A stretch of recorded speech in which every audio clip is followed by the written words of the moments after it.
Okay, so without further ado, I want to introduce Dr. Peter Colosi. Dr. Colosi is a theology professor at St. Charles Borromeo Seminary, and he's become sort of a local intellectual giant here, and he speaks on matters of theology, Catholic social teaching, and how capitalism sort of relates to the church's teaching on social issues, among other things. And he's become a very well-respected and sought-after speaker in the area and nationally. Check out his website. It's on the email link I sent you, and I'm sure he'll provide the website. A lot of really good talks by Pete on there, and just a lot of great things for you to digest. So I will let, I'll let Dr. Colosi introduce his talk, and welcome. Thanks for coming. Thanks for inviting me. Thank you all for coming.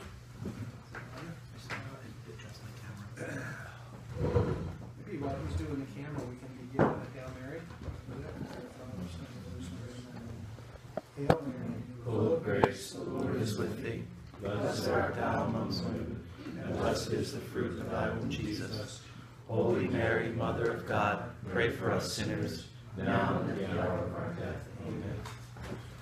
So, what I was thinking of, how we could proceed here, and one of the reasons I brought slides, which I don't actually when I give talks, is have sort of three parts to the talk, but in the Q&A, we can go off in any direction, because this topic of death, dying, has so many. For example, I'm not really going to touch on end-of-life documents, like living wills, but if you want to, we can talk about that at the end. My three parts are going to be a brief explanation of the basic teaching of the church on euthanasia. I'm going to use briefly the Brittany Maynard and Terry Schiavo examples to show a certain distinction between two types of euthanasia. And then in the middle of the talk, I want to take us back to the Middle Ages, which is why I brought the slides, and show you some images from prayer books that were regularly used by Catholics when this idea of the Ars Moriendi, the art of dying, was still a rich part of Catholic experience, which it isn't anymore. And I want to get a feel for what it was like then. And what we can imaginatively do in the Q&A also is think about how we might create an Ars Moriendi for our day and age. And then in the end, whenever I give this talk, I usually say a few things about suicide, the Church's teaching on suicide, just to clarify a couple points. In 2011, on Good Friday, Pope Benedict XVI did something very surprising. He went on an Italian television talk show.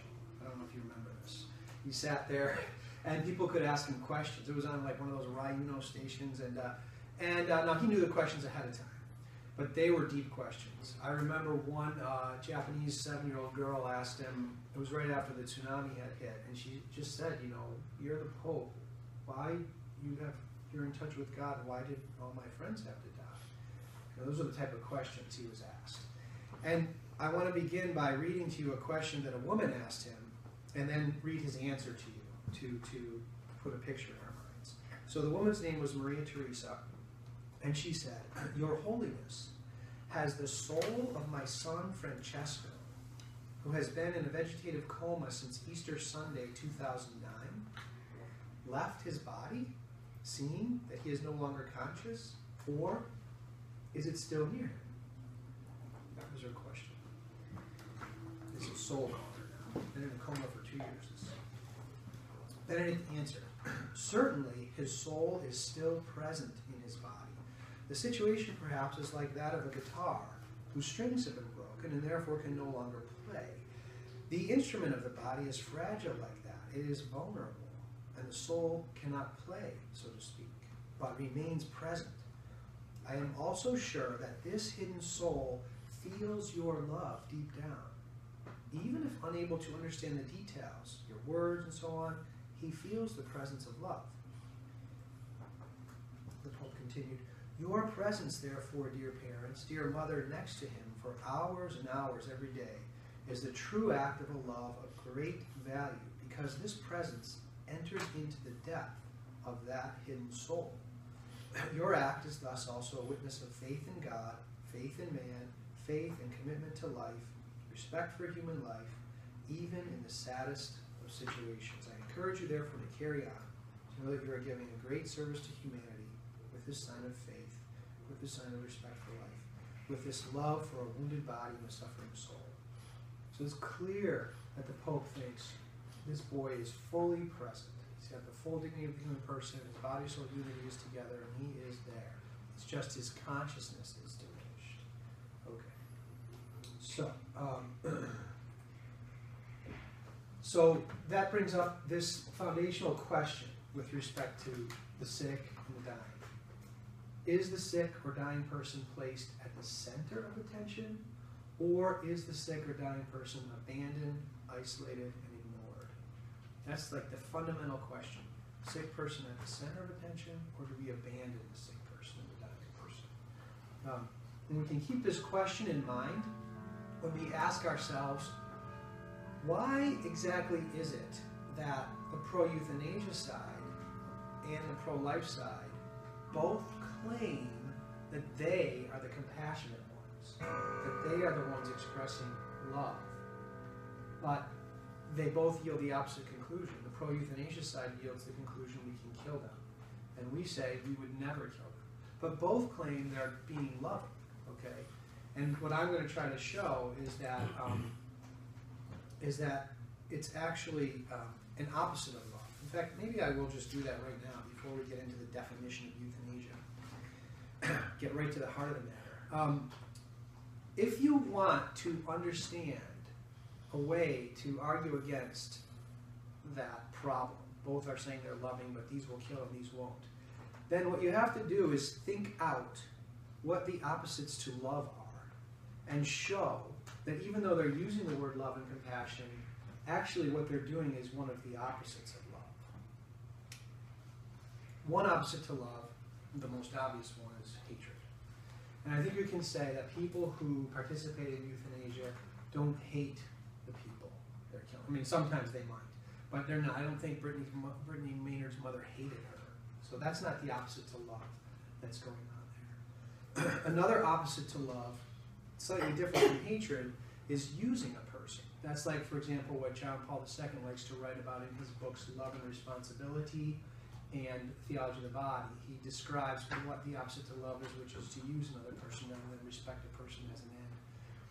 And that could be related to euthanasia, but that's not the particular opposite that I think euthanasia is to love. A third opposite to love is abandoning somebody, being indifferent to them, ignoring them. That's a third opposite to love. And I think euthanasia represents an opposite to love in that sense. It's like all of us taking this sick person who's very vulnerable in the time when they most need to be surrounded by love, sort of putting them in a room and shutting the door on them and ignoring them. And I found a way, just last night I was looking through the Lineker issue from a few months ago on end-of-life issues. And one of the articles had this profound quote by Pope Benedict XVI from his second encyclical, Spe Salve, by Hope We Are Saved, paragraph 38. And it relates exactly to this way to show that it is not loving to participate in euthanasia because it's abandoning. So the Pope says, indeed, to accept the other who suffers means that I take up his suffering in such a way that it becomes mine also, because it has now become a shared suffering, though, in which another person is present. This suffering is penetrated by the light of love. And if you think about the definition of euthanasia, the whole goal is to sort of get rid of the other person's suffering by killing them, not to enter into their suffering and share it, almost making it our own.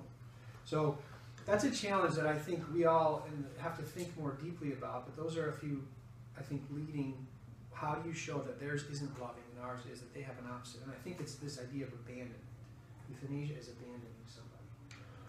Okay, this is from, if you're looking for documents, in 1980, the Congregation for the Doctrine of the Faith published a document called Declaration on Euthanasia. It's a short document, very helpful. And of course the Catechism has, and so this definition is taken from those two. And the euthanasia is an action or omission which of itself or by intention causes death in order that suffering may be eliminated. Causes death. So, and there's two types, and this is important to know, active and passive. And the way I get the students to understand this in the classroom, that these are both euthanasia, is I sort of draw an analogy. If there was somebody who had a lot to gain, like some money, let's say, if somebody else died, and they found a way to kill that person and not get caught, that would be murder, right? Active murder. And that lines up with active euthanasia, like just overdosing somebody. But if a person, the same situation, the person could gain a lot of money if this other person died, and they were walking in some place and the other person just slipped by mistake, and this is sort of horrible to think about, but, and fell in a shallow, very shallow body of water and was unconscious. And all this person would have to do is get him up and say, hey, wake up, to save him. But they go, oh, interesting, and just twiddle their thumbs until they die. They're guilty of murder too. It's just as bad. And the reason is because they omitted something that it was just, line up with ordinary care. There was just something simple you could do. Willfully, you omitted it so they would die. You omitted it so they would die. And that's a good way to grasp, because people sometimes confuse, they can't see what passive euthanasia is. It is killing just as bad as letting that person drown. You choose to withhold something that's very ordinary, which if you withhold it, they will die from not what they're dying from. They'll die from starvation. For example, you withhold food and water, which is very common. And they die from that. Whereas if you just would give them the food and water, they wouldn't die. This is why the church even says medically assisted nutrition and hydration is ordinary means. And so there's an obligation to take it.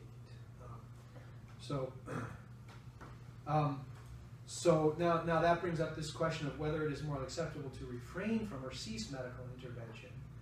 And if you have ordinary means, and I'll have some examples of it in a minute, for ordinary, so that we have this idea of proportionate, disproportionate treatment, or ordinary treatment, and extraordinary.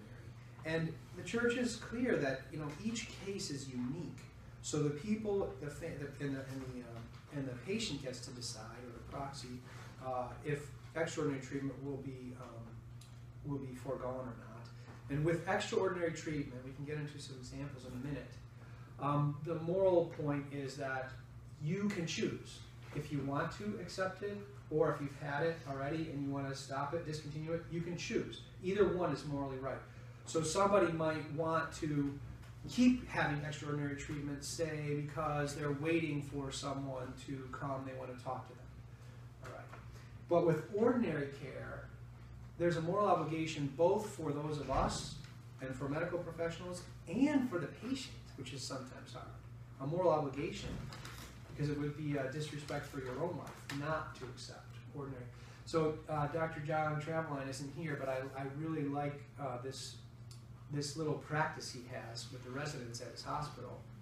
They, whenever one of them comes up to him and says, he's a lung doctor at Temple and a professor, whenever one of them comes up to him and says, oh, we're discontinuing care on the patient in that room over there, he says, we never do that. And they all get shocked, and they're like, what are you talking about? And then he makes them understand the difference between treatment and care. And care is something you never stop providing. Okay, and we'll have some examples of that in a minute. Okay, there's a list, and there's many more. And some of these wouldn't apply like in a third world country. But this would be a list of things that are ordinary care, like nutrition and hydration, including artificial. There was a big debate about that, and the CDF answered it, that it is because the person would die from starvation and dehydration.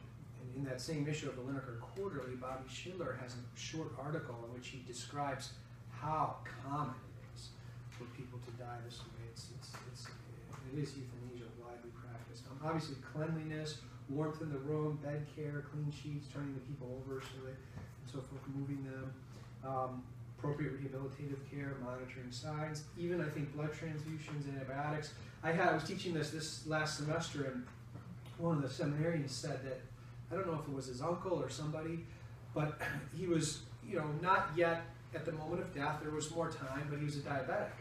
And whoever the healthcare practitioner was, noticed that he needed insulin and actually said to the family, should we just skip that? And the family was shocked. And some of you are medical practitioners, so you can tell me what it's really like out there. In fact, that's what I like about a talk like this in the Q&A. I learned from you. But they were shocked at the sort of flippant idea that this insulin was clearly just an ordinary thing that the guy needed, and that they just wanted to not do it because, they use the word futile in a wrong way. The word futility, which is in this literature, it's supposed to only, from our perspective, it's supposed to only be applied to medical treatment which actually doesn't do anything for the patient anymore. That's what's futile. Patients are never futile. See? So the insulin would have helped this man. And so they were thinking, oh, he's sort of useless now. And so therefore we don't even have to do these. In fact, Pope Benedict just gave a speech to a group of medical professionals about palliative care like a week or two ago. I mean, not Pope Benedict, Pope Francis. And he said in his speech, the logic of usefulness takes over that of solidarity and gratuitousness. And he said, even within families. We think of people they lose their worth if they're useless. But if you think back to that quote at the very beginning when he was talking to that mother, the kid has his full dignity, even though he's useless in the sense that he can't, do his math homework. But he's a full person. And we're supposed to be in deep solidarity and even gratuitous, I like that word, overflowing in our care. The sick person should be the center of attention. In one of those other articles in the Lineker, it was talking about how we should really be thinking of the whole huge category of vulnerable people, like you have the poor that we think about a lot, and children and so forth, but the sick and the dying should also be in that category. I just wonder sometimes what society would look like if we really thought all the time about putting the vulnerable at the center of attention, how much things would change. And by the way, we'll see. Okay, so sometimes people mistake the Catholic view for vitalism, which we're not vitalists. So a vitalistic view would be the view that says you're morally required to use every single possible treatment, including all extraordinary, or else you're not pro-life or something like that. But the Catholic view, that almost is rooted, you could say, in a non-belief in the next life. So the best way to put this, I think, the Catholic view, is that we have an attitude of humble acceptance of the reality of death. We have an attitude of a humble acceptance of the reality of death. What is death? It's the separation of the soul from the body. It's inevitable. But it's also the entry into eternal life. And this is what we're going to be getting into with the Ars Moriendi, to die is actually a human act that you can perform well or not so well. And Catholics think that they want to be able to perform that act well, and it is part of life to die. And so we wouldn't, when death is really present, we're not going to just run around and try to make the person alive no matter what, spending millions of dollars, and we're going to say, oh, death is here. Then there's a way and that's what Ars Moriendi is. And so therefore, to forego extraordinary treatment, it's not to kill, it's the humble acceptance of the presence of death.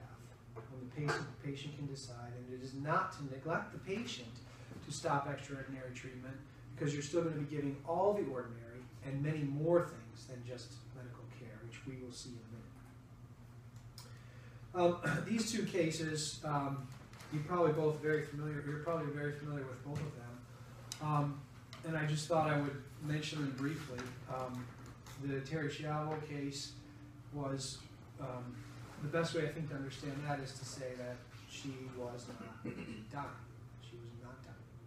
and her family, all they wanted to do was take her home and care for her, which was going to take some work and effort, but they wanted to do it. And then the final judge, Judge Greer, you can read that on, you can find the court order on the internet, read it. Very strong court order that she was not to receive food and water, and the police officer was in the room, and her mother even just wanted to do little things like you can put ice chips or lip gloss, and the police officer interpreted the order so strongly that he wouldn't let her do that. So her mother the family had to take the mother out because it was brutal. So that was a case of passive, although you might want to call it active, but passive just in the sense that it was passive and brutal.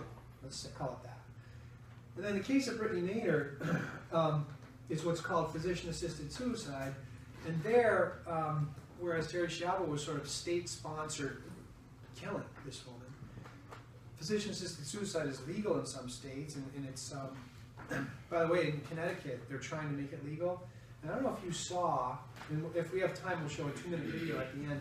A number of people made video and article responses to Brittany before she died. And one of them is a seminarian from North Carolina, but he studies at St. Charles. His name's Phil Johnson, and he has the exact same brain cancer that she has.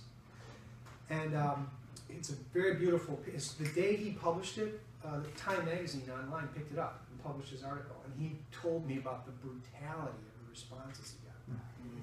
And it was such a loving letter. It's like you can really see the evil. But he's going up next week to testify in the Connecticut state legislature to try to get them not to pass it. But we'll see what happens. But in her case, anyways, the difference is obviously that I don't know any other way to put it. She decided to eat poison to make herself be dead. That's what she did. And that's legal in some cases, states. So it's why it's called physician-assisted suicide. The doctor prepares the cocktail, but the person ingests it, which is different from Terry's, but they're both immoral. Okay, now, that's a few introductory remarks. Now I have some sort of beautiful images to show you, and there's two words up there in Latin, two phrases, Ars Moriendi, which means the art of dying, and Memento Mori, which means remember your death. And this picture on the right, can you see them all? Because Ryan also showed me that I can.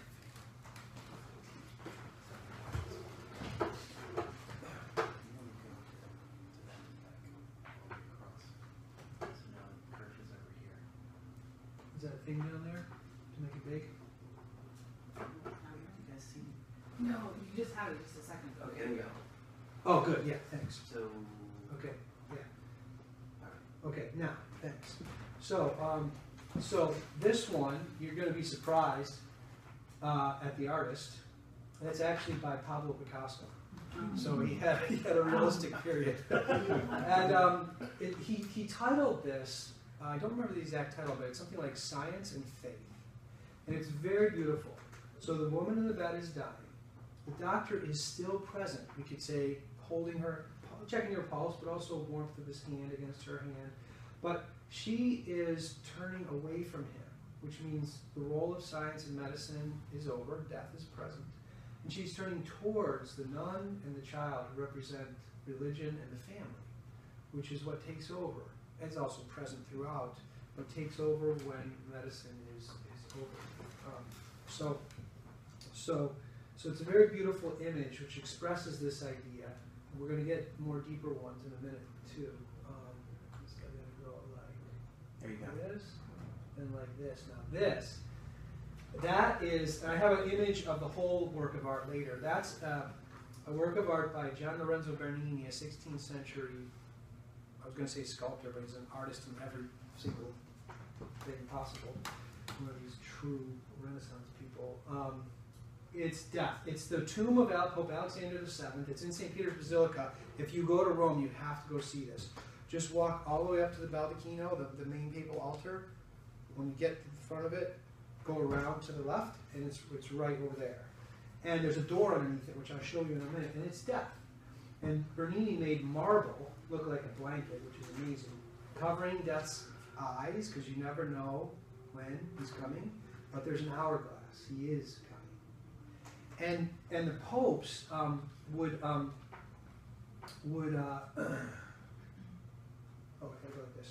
The popes would walk under that when they left the papal altar. That's the whole thing. You see the door there, and it's really striking. And so, you know, the idea is now they walk down another door which has another image of death.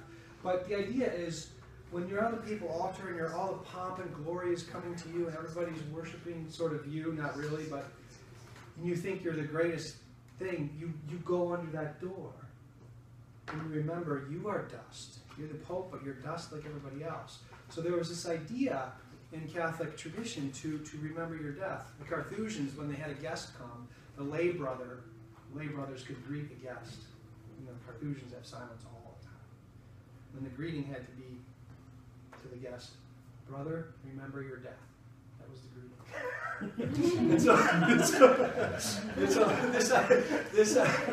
This idea, you know, it's not something macabre. I mean, I'm emphasizing it now, and I have some more slides which are even more surprising in a minute here. But we'll go to one right now, actually. This idea of remembering your death, that's the Franciscan Boneyard Church in Via Veneto.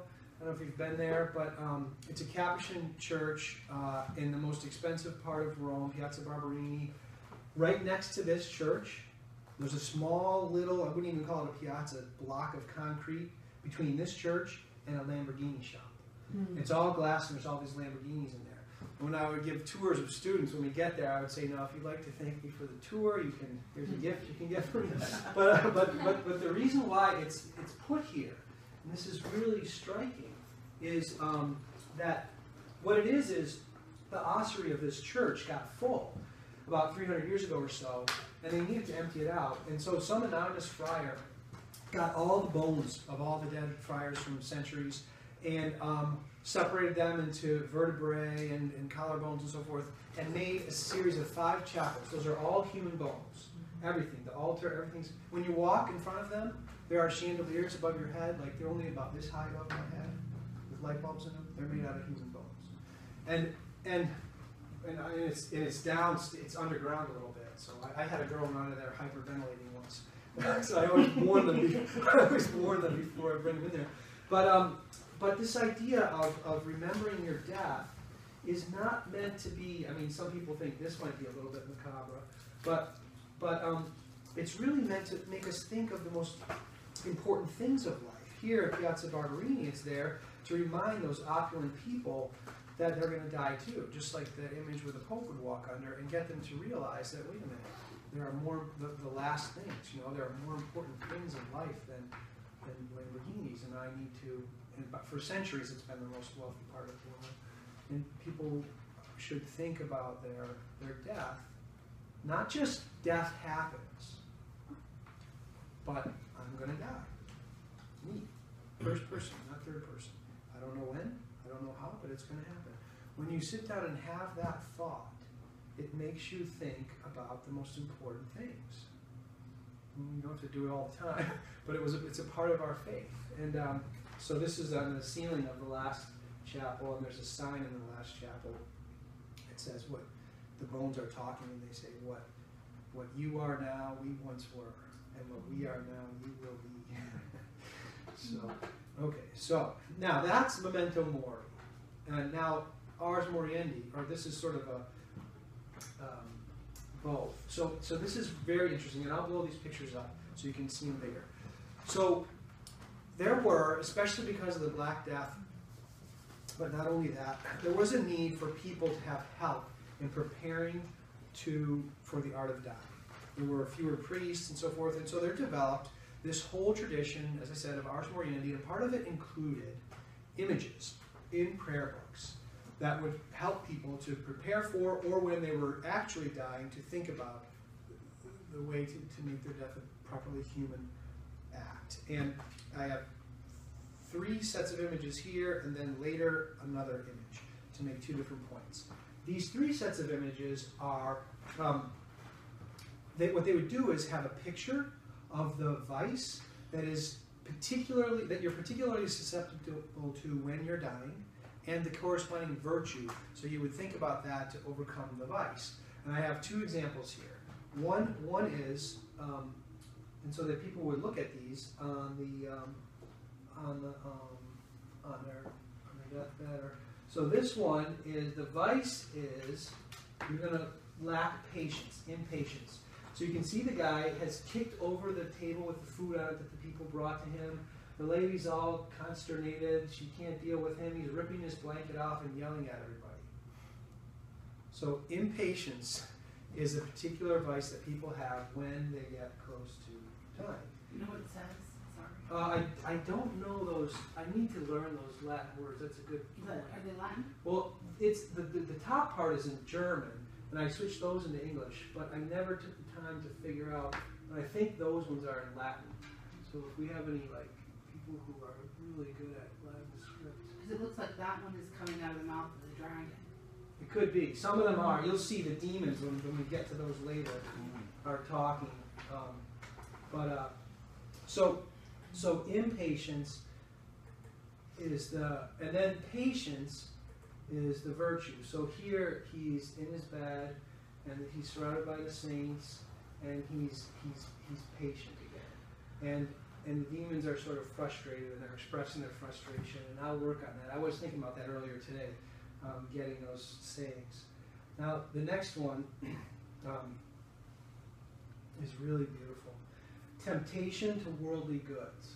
So here you see the guy in his bed, and over here you have his servant, his horse, his barn, his house, and this devil here, and this one here pointing at it. You're going to lose all these things. You don't want to lose these things. And so there's this temptation to attachment to worldly goods. There's another devil up there telling you the same thing.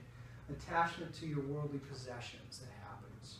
It's a typical temptation of at the moment of death. And then the corresponding virtue is detachment, which we've read about that in our spiritual readings. And this is so beautiful. Here you have all down here, the house and the barn and the horse and all the things are gone. And then up here you have Jesus naked on the cross. And the man, you can imagine him thinking, okay, Jesus did this. He was naked. He had nothing. I can do this too. It's beautiful. That's how they would look at the pictures and think that way, and try to overcome attachment to their worldly goods. So that's, and then, this is the last one. So the last image here, which is quite nice, is there's in this particular picture book, there's 5 of them. I only put 2 in. But after you get through the virtues and the vices, what you have here is he succeeded. So here, this little body coming, the angel pulling it. It represents his soul. It's him. His soul is coming out of his mouth, and he succeeded. The book helped him. The prayers helped him. The people helped him, and he's going up to heaven. And the angels down here are all furious that they lost his soul. The demons. Sorry, the demons. Thank you. The demons are all furious that they lost his soul. So this is a type of thing, where we don't really have such a tradition like that, where we really think about what's going to happen to us and are we going to be properly prepared. So I have another picture coming up in a few slides, which is really neat, from the Middle Ages too, a colored one. So just a few more points in the middle here. When people ask to be killed, I really recommend a book by Wesley J. Smith called Forced Exit. Forced Exit. You might have heard of Derek Humphreys, who's the founder of this pro-euthanasia movement in the 1970s. He wrote a book called Final Exit, which taught people how to kill themselves. It's a very controversial guy. His wife, or his first wife, did this. But what Wesley Smith's book, Forced Exit, is about is that euthanasia is never really voluntary. When people ask to be killed, what they're really saying is, I'm in extreme pain, I need pain relief, or I feel like an unloved nuisance to everybody else, a burden on everybody else.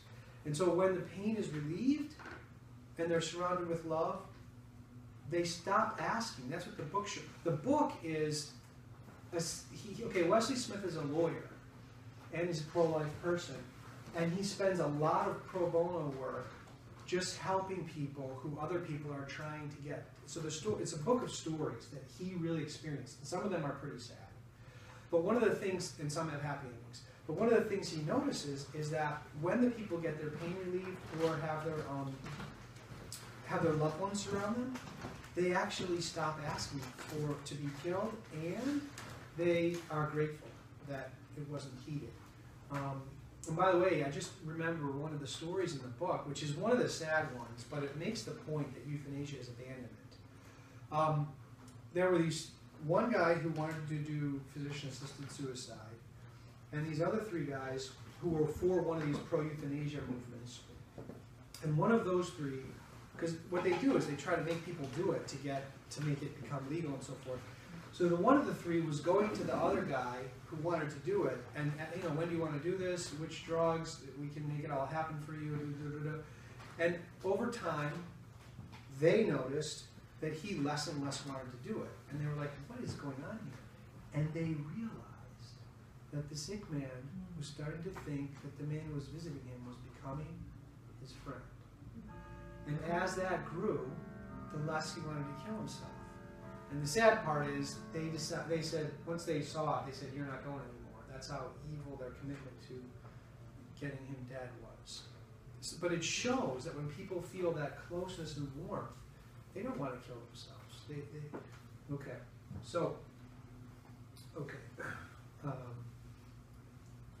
So what a sick person needs besides medical care is love, human and supernatural warmth, which the sick person can and ought to be surrounded by. All those close to him, his parents, children, doctors, and nurses. Now this next slide, that's another beautiful thing.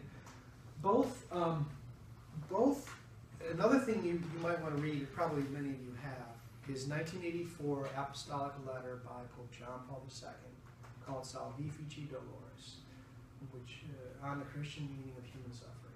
It's on the Vatican website. It's a short letter compared to most encyclicals. It's such a beautiful meditation on the meaning of suffering. And Benedict's first encyclical, Deus Caritas Est, it's sort of known that he took the notes from John Paul's follow-up document and used it in here. And both of those documents, Salvifici Doloris and Deus Caritas Est, they have sections where they talk to healthcare professionals, and they say it's a vocation, not a mere profession. And this is a beautiful one. He's talking about healthcare professionals just before this, and he says, "Going beyond exterior appearances, I perceive in others an interior desire for a sign of love, of concern. This I can offer them not only through the organizations and technical training intended for such purposes. Seen with the eyes of Christ, I can give to others much more than their outward necessities. I can give them the look of love which they crave." So before, he was talking about encouraging medical professionals to get the highest possible technical training as a responsibility that they have. But then later, he reminds them, the patient is craving a look of love, not just,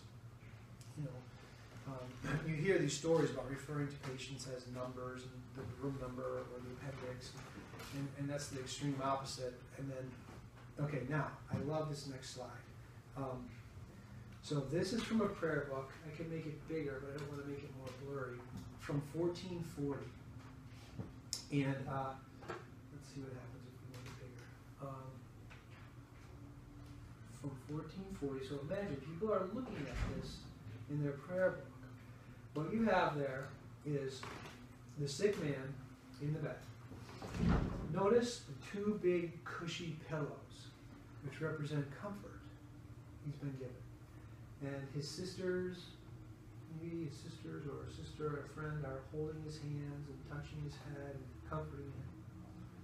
Here in the foreground, you have the priest preparing the oils and the book for his confession and so forth. There you have perhaps his widow dressed in black, or maybe a nun assisting the priest. In the back there, you have a doctor checking his urine, and his 2 friends over there, or maybe one of his lawyers preparing his will. But notice even the geography, if that's the right word, of the painting, the sick person is the center of the physical painting. And he's surrounded by all the people who have the different roles in caring for him. And he's been given comfort. And this is an image of Ars Moriendi. And it's making it possible for that man to perform. What does it mean? I said before, death is a human act. What does that actually mean? It means, among other things, that there's a list of things that happen during this time period which won't happen if you cut that time period off. For example, you might make the best confession, the most sincere confession you ever made in your whole life.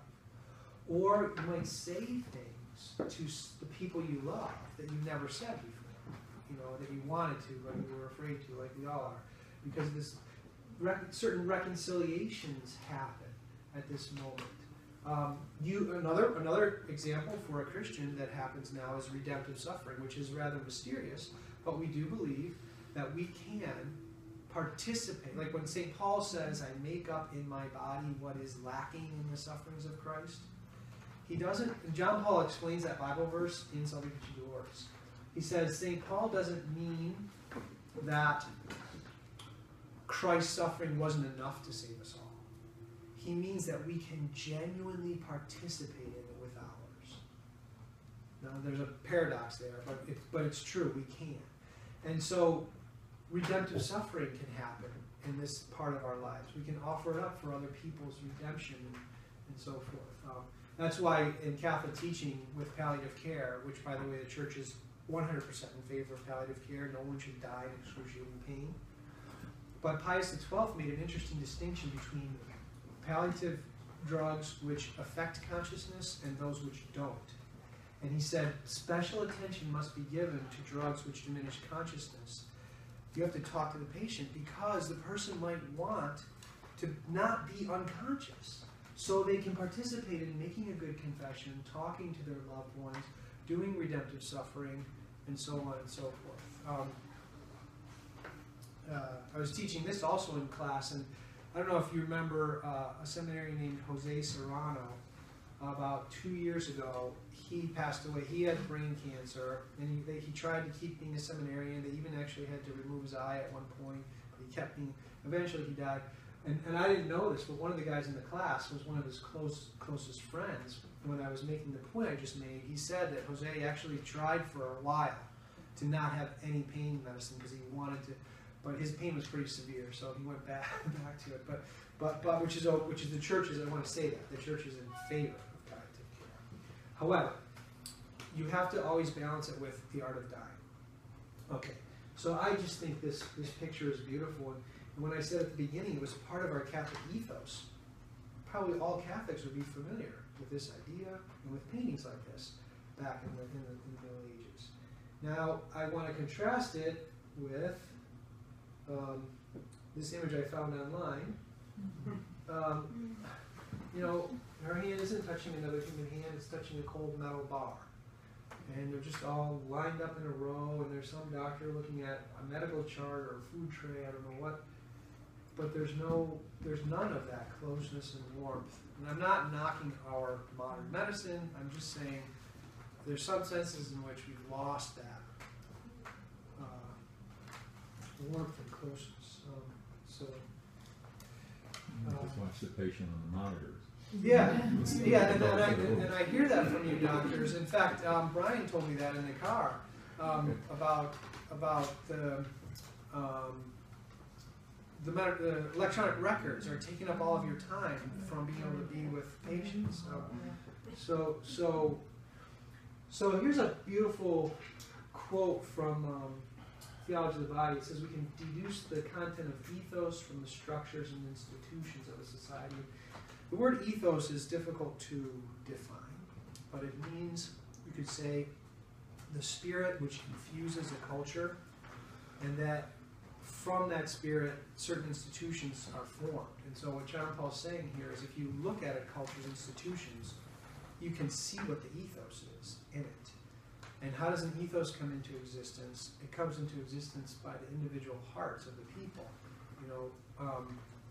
spreading. That's why well, that'd be a separate topic. But I do think, I just think we need more preaching, all of us lay people too, but we do need more preaching about these ideas of art of dying, or the true meaning of why, the underlying goodness of why the church opposes contraception. I think the reason why the bishops can't get support from the lay faithful in their fortnights of freedom against the HHS mandate is because everyone thinks contraception, including Catholics, is just like taking aspirin. You know, so there's an importance to restore the deeper understanding of death and dying. Or after Brittany Maynard, if you ask people, they're like, yeah, what's wrong with that? So there's a lot of, the ethos can't change. If you think about the other side, the media used Brittany Maynard to create the opposite ethos that we want, quite successfully, actually. So there's something about restoring an ethos that is very important to think about in I think, parish life. It's fine, I guess, if the bishops go on CNN or something, but that's not going to change an ethos. They should be focused in their parishes and dioceses to really restore a deeper, richer Catholic understanding of things, and then we could restore. Well, I have a few slides on suicide, but we're taking a long time, so I'm going to suicide. These are the reasons why it's immoral. 2281. Rather than go through those, I just want to make one point about. If suicide is committed with the intention of setting example, that's scandal. You know what scandal? Scandal doesn't mean, you know, we think of scandal, the magazines at the sensation. But the definition of scandal, yeah.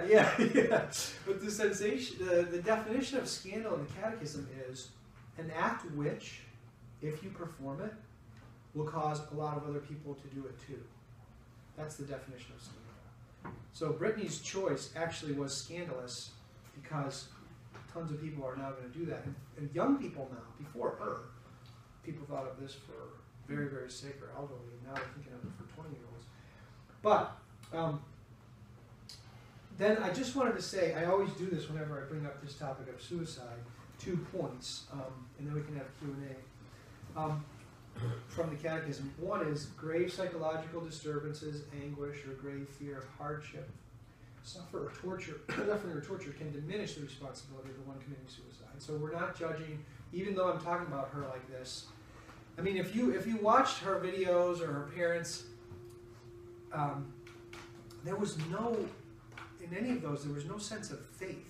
There was no, whereas if you looked at some of the other people, like Nina Poeta, I don't know if you saw that little girl, or Nadine Nauman, her mother had the same thing. There were these people who were making other videos. In fact, I'll show you one. You could see a certain joy in the people who were, yes, they were suffering, but they weren't going to kill themselves. And so, if someone lacks faith in God or has all these other problems, maybe they're not culpable for their suicide, even though it's objectively wrong. And then the last point is, before I read that, suicide, there rose up, you could say, in the mind of conventional Christian thinking over centuries, but it was not church teaching, that people who commit suicide must all be in hell because it's the one mortal sin which, as soon as you commit it, you're dead. So there's no time to go to confession. Now, so now, if the person was not culpable because of fear and distress and all that, then they wouldn't be guilty of it. But it is possible to sinfully commit suicide. It is possible to do that. And what this passage is saying, even in the case of people who commit suicide willfully, even to make a point, we even don't despair of their eternal salvation. Now, I'm going to read this quote and then tell you what I think it means. We should not despair of the eternal salvation of persons who have taken their own lives. By ways known to Him alone, God can provide the opportunity for salutary repentance. The Church prays for persons who have taken their own lives. Now, it's a very mysterious passage, especially where it says, by ways known to Him alone. And what I have done to help myself understand what it might mean is, I think, we have confession to get rid of mortal sin, but there's another way, and that is making a perfect act of contrition. 2 ways in our teachings of getting rid of mortal sin. And I think what that means is God loves us so much. He wants us in heaven more than we do, and even more than our loved ones do.